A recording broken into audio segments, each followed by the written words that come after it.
Welcome to Aadya TV. నేను మీ journalist Arun. ఈరోజు మనం పంజాగుట్టలోని ప్రజాభవన్ దగ్గర ఉన్నాము. ప్రతి మంగళవారం శుక్రవారము ఇక్కడ ప్రజావాణి నిర్వహిస్తుంటారు అధికారులు. సో అంటే రాష్ట్రంలోని వివిధ జిల్లాల నుండి చాలామంది వచ్చేసి ఇక్కడ వాళ్ళ దరఖాస్తులు అంటే వాళ్ళ సమస్యలపైన ఇక్కడ దరఖాస్తులు వేయడం అనేది జరుగుతుంది. ఇవి ఎంతవరకు పరిష్కారం అవుతున్నాయా అవుతలేవా అని చెప్పేసి కొంతమంది ఉన్నారు. అడిగి తెలుసుకునే ప్రయత్నం చేద్దాం. ఓ పెద్ద ఆయన వచ్చాడు. ఈయన ఎక్కడి నుంచి వచ్చాడు, ఏంటి ఈ సమస్య, ఎందుకు వచ్చిండు, దీని దాకా ఏ సమస్య మీద వీడికి వచ్చిండు ఏంటి అని అడిగి తెలుసుకునే ప్రయత్నం అయితే చేద్దాం. చెప్పండి, ఎందుకు వచ్చారు మీరు ఇక్కడ ప్రజావానికి? రుణమాఫీ కాలేదని వచ్చాం సార్. ఎక్కడి నుంచి, ఏ జిల్లా నుంచి? నారాయణపేట డిస్టిక్, ఉమ్మడి మహబూబ్నగర్ జిల్లా, నారాయణపేట డిస్టిక్ నుండి. మా దామర్గిద్ద మండలము, విలేజ్ ఉర్మలగిద్ద గ్రామము. మాది ఎస్బీఐ బ్యాంకు దామర్గిద్దలో ఉంటుంది. నా అకౌంట్ హోల్డ్లో పెట్టిండు మేనేజరు. అకౌంట్ హోల్డ్లో తీయమంటే డబ్బులు కట్ట అంటాడు. ఆల్రెడీ రుణమాఫీ లిస్టులో నా పేరు ఉంది. నీకు రుణమాఫీ అయితే వస్తుంది కదా సార్, నాకు నా అకౌంట్ హోల్డ్లో తీయమంటే డబ్బులు కట్టమని అంటున్నాడు. ఎన్ని డబ్బులు కట్టమంటున్నాడు? 1,18,000 కట్టమంటున్నాడు. ఉన్నది 98,000కు 1,18,000 ఇంట్రెస్ట్తో మామూలు ఎట్లా చెప్తున్నాడేమో కానీ 1,18,000 కట్టమంటున్నాడు. అంతకుముందు డిసెంబర్ కేసీఆర్ పీరియడ్లో 9వ నెల డేట్ సంథింగ్ ఉంటే 9వ నెలలో డిసెంబర్ 23లో 1,00,000 రూపాయలు మాఫీ అయింది. నా పర్సనల్ అకౌంట్లోకి వెళ్ళి 18,000 కట్ చేసిండు. 1,00,000 రూపాయలు అవి తీసుకొని 1,18,000 నాకు ఏం ఇన్ఫర్మేషన్ ఇవ్వకుండానే కట్ చేసుకున్నాడు. కట్ చేసుకుంటే రుణమాఫీకి నేను అర్హుడిని. రుణమాఫీ లిస్టులో నా పేరు ఉంది. బ్యాంక్ అకౌంట్ హోల్డ్ వేసినందుకు, హోల్డ్లో పెట్టినందుకు నాది నో డాటా ఫౌండ్ అని చూపిస్తుంది.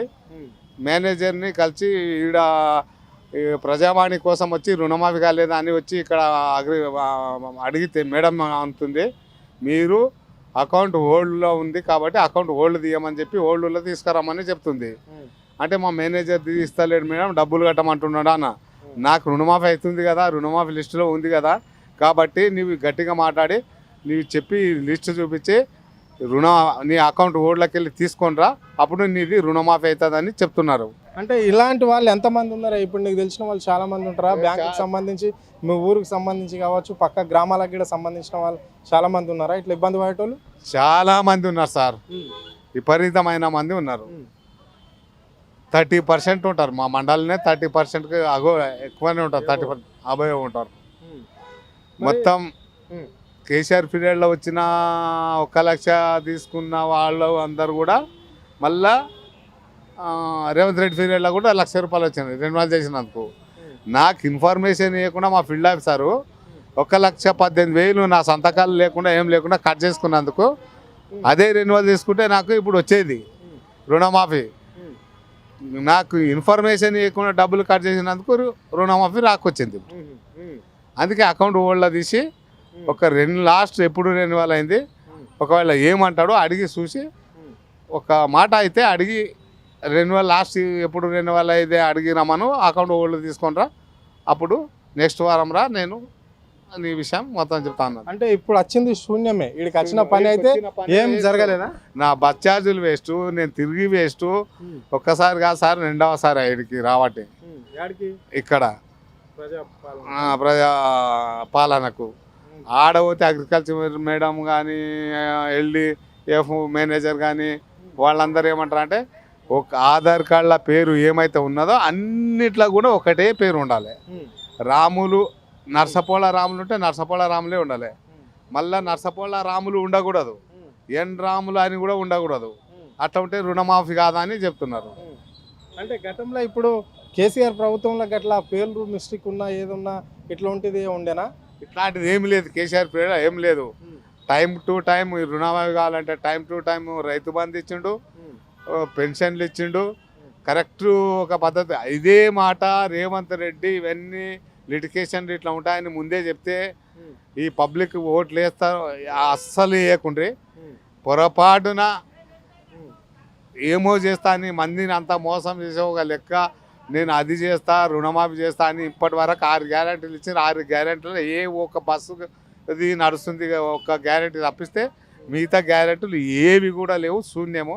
అంటే ఆల్రెడీ గవర్నమెంట్ వాళ్ళు చెప్తున్నారు అంటే ఇప్పుడు మహాలక్ష్మి పథకం ఒకటి రన్ అవుతుందని చెప్తున్నారు, కరెక్టే.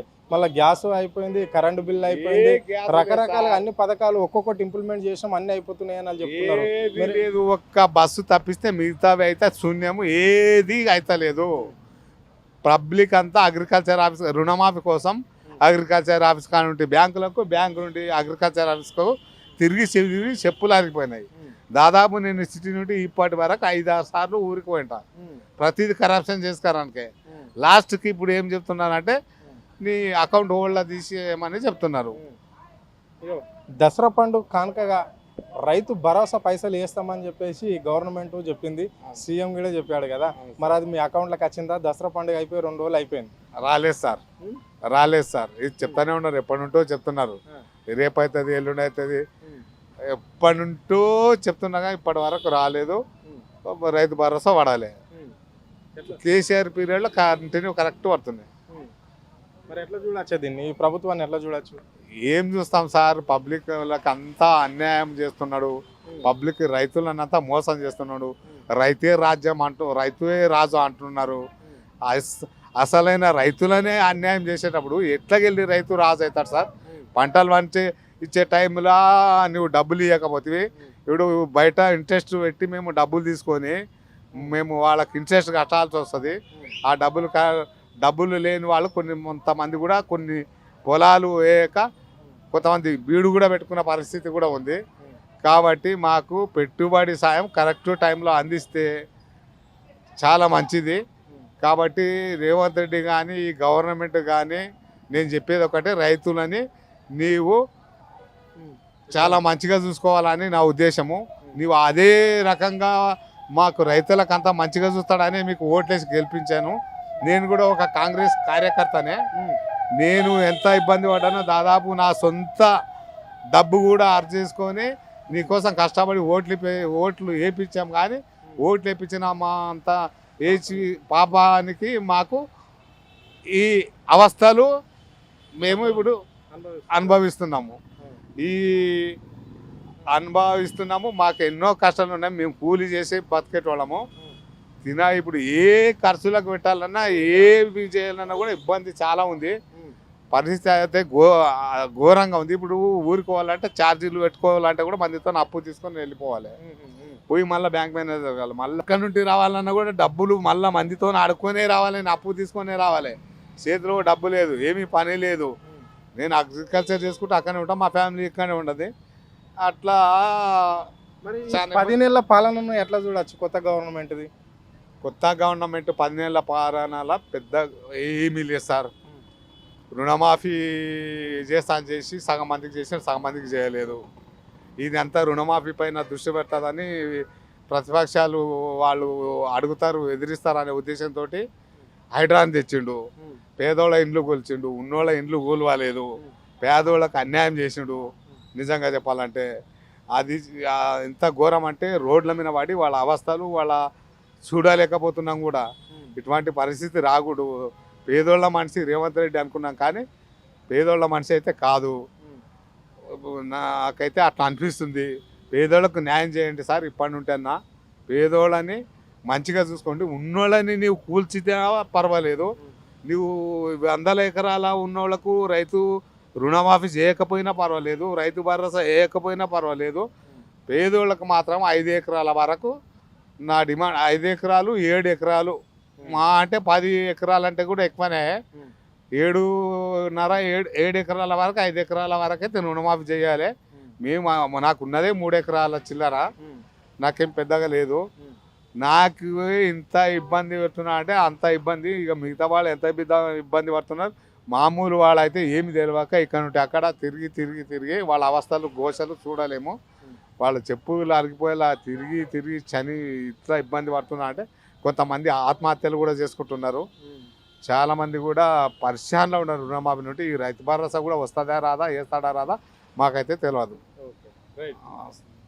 ఇది పరిస్థితి. పెద్ద మాటల్లో చూసినాం కదా, యావత్తు రేవంత్ రెడ్డి సర్కారు, ఈ కాంగ్రెస్ పార్టీ అంటే ఎన్నికల్లో ఒక మాట చెప్పింది, ఇప్పుడు అధికారంలోకి వచ్చినాక ఇంకో తీరుగా వ్యవహరిస్తుంది అని చెప్పేసి ఆయన చెప్పడం అనేది జరిగింది. అంటే ఇచ్చిన 6 గ్యారంటీలలో ఏ ఒక్కటి కూడా అమలు కాలేదు. అంటే ఏ పేదవాడికి కూడా ఈ పథకం అందడం లేదు అని చెప్పేసి ఆయన చెప్పడం అనేది జరుగుతుంది. అంటే రైతులు మాత్రము పంట సాయం కింద నిధులు లేక కొన్ని భూములను పడా వేసుకోవడం అనేది జరిగింది. కానీ అదేవిధంగా మళ్ళీ కొంతమంది పేదలను కూడా ఆయన చెప్తున్నాడు, హైడ్రా పేరుతోటి హైదరాబాద్లో ఇండ్లు కూలగొట్టడం, చిన్న చిన్న పేదవాళ్ళు ఇక్కడ ఉన్న ఇండ్లను కూలగొట్టేసి వాళ్ళను రోడ్డు మీదకి తెచ్చిండు రేవంత్ రెడ్డి సర్కార్. రేవంత్ రెడ్డి అంటే రేవంత్ రెడ్డి ప్రజల మనిషి అనుకుని ఓటేసిన పాపానికి ప్రజలను రోడ్డు మీదకి తెచ్చిండు అని చెప్పేసి ఆయన ఆవేదన వ్యక్తం చేయడం అనేది జరిగింది. కెమెరా పర్సన్ ప్రవీణ్తో అరుణ్, ఆద్య టీవీ, హైదరాబాద్.